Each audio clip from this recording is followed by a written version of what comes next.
بغیر داڑھی کے مرنا مت، یہ سوچ لینا بغیر داڑھی کے مرنا نہیں ہے، یہ بہت بڑی نعمت ہے میری سرکار کی۔ ہاں سنت ہے پیارے آقا کی، توجہ کریں۔ جوان جب رشتہ ہوا نا اس کا حضرت توجہ ہے، رشتہ ہوا، میں چاہتا ہوں آج اس آپ کی محفل میں آج کچھ سبق لے جاؤ، فضیلتیں تو بہت ہو گئی، اب تھوڑی نصیحتیں بھی حاصل کر لو۔ ہاں بس توجہ کریں اس بات پر کہ جوان کا رشتہ ہوا، اس وقت داڑھی نہیں تھی، اتفاق سے شادی سے پہلے باپ کے ساتھ عمرہ کرنے چلا گیا، نبی کے روزے پہ پہنچا، خیال آیا آقا کے مزار پہ آیا اور داڑھی نہیں ہے، رونے لگا جوان، مصطفیٰ کے روزے پہ رو کے توبہ کی کہ حضور آج کے بعد داڑھی نہیں منڈاؤں گا۔ واپس آیا، 2 مہینے کا عرصہ گزرا، برات جب گئی تو تب داڑھی نکل آئی، کافی بڑی داڑھی ہو گئی تھی 2 مہینے میں۔ سسرال کے دروازے پہ جب برات پہنچی تو سسرال والے دیکھ کے کہنے لگے صاحب یہ دولہا کون ہے؟ کہنے لگے یہ وہی ہے نا جس کے ساتھ رشتہ کیا تھا۔ انہوں نے کہا ہم نے اس کے داڑھی والے کے ساتھ تو رشتہ نہیں کیا تھا، ہم نے جو رشتہ کیا تھا کلین شیو کے ساتھ رشتہ کیا تھا، ہاں ہم نے کلین شیو کے ساتھ، اس کی داڑھی لگی تھی۔ جیسے اتنی بات سنی نا تو لوگ کہنے لگے کہ ہاں اب داڑھی رکھ لی ہے۔ لڑکی کے گھر والوں نے کہا نہیں صاحب ہم نکاح تب کریں گے، پہلے لڑکے کو داڑھی منڈانا پڑے گی۔ جیسے اتنی بات لڑکے نے سنی ہے، لڑکا آیا باپ کے پاس بیٹھا ہے، باپ نے کہا بیٹے یہ گھر کی کھیتی ہے دوبارہ نکل آئے گی، آج ہماری پگڑی کی لاج رکھ لے، عزت بچا دے، بیٹے داڑھی منڈا دے، اگر خالی ہاتھ گئے رسوا ہو جائیں گے۔ جیسے اتنی بات بیٹے نے سنی، اپنے باپ کا ہاتھ پکڑ کے کہتا بابا ذرا سچ بتانا 2 مہینے پہلے مصطفیٰ کے مزار پہ ہم ساتھ تھے؟ ہاں بیٹے ساتھ میں تھے۔ کہا تم نبی کی جھالیوں کے آگے تڑپ کے رو رہے تھے، میں نے تمہیں گود میں لے کے سنبھالا تھا اور میں نے کہا تھا بابا اتنا کیوں رو رہے ہو؟ تو تم نے کہا تھا میں مصطفیٰ کے مزار کے بغیر زندہ نہیں رہ سکتا، اور میں نے تم سے یہ بھی کہا تھا بابا کمرے پہ چلتے ہیں، تب تم نے کہا تھا 8 دن نبی کے قدموں میں پڑا رہنے دے۔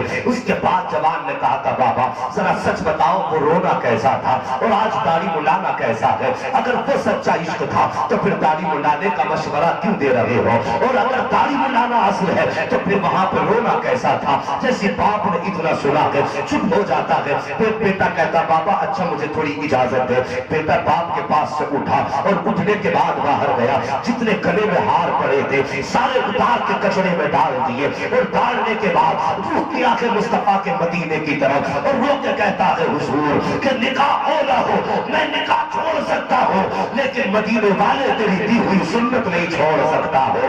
یہ کہہ کے بس زبان چلا ہے، اور اس کے بعد جب گیا ہے اللہ اکبر مہینے گزر گئے، گھر کی طرف نہیں پلٹا ہے۔ اتنے امیر باپ کا بیٹا تھا کہ لاکھوں کی جائیداد اس کے پاس تھی، کروڑوں کی سمپتی تھی، لیکن مصطفیٰ کی سنت کے لیے اپنا گھر بار چھوڑ دیا، باپ سے رشتہ توڑ دیا، سب کچھ چھوڑ کے نکل جاتا ہے۔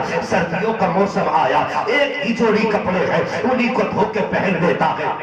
غیرت دار اور خوددار تھا، کسی کے آگے ہاتھ نہیں پھیلا سکتا تھا، کسی کے آگے جا کے دست سوال دراز نہیں کر سکتا تھا، ہر طرف گیا اپنی سردی خود ہی چھپاتا رہا۔ جب سردیاں زیادہ آئی ہے کسی نے کہہ دیا تیری ماں کی طبیعت خراب ہے، جیسے اتنا سنا ہے رو کے کہتا ہے یا رسول اللہ اگر میری ماں بیمار نہ ہوتی تو میں کبھی بھی گھر نہیں جا سکتا تھا، میں تو صرف آپ کی سنت کے ساتھ جینا چاہتا تھا۔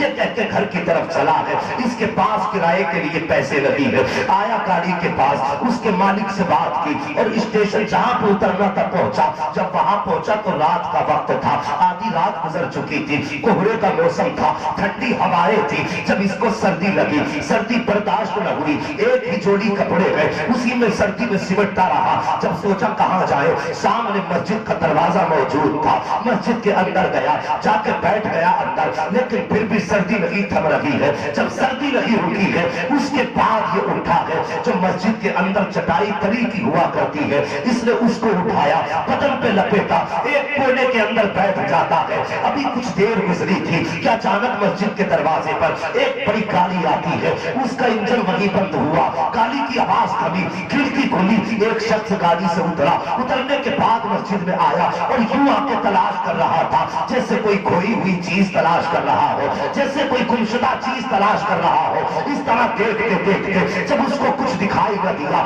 اس کے بعد وہ مسجد کے کونے میں گیا، اور جانے کے بعد اس نے مسجد کے کونے میں جا کے وہ دھیرے سے تلی ہٹائی ہے، تلی ہٹا کر کے جوان کا ہاتھ پکڑا ہے اور پکڑ کے کہا تھا تو ہی وہ جوان ہے جس کو مصطفیٰ نے اپنا محبوب کہہ کے پکارا ہے، جس کو اپنا حبیب کہہ کے پکارا ہے،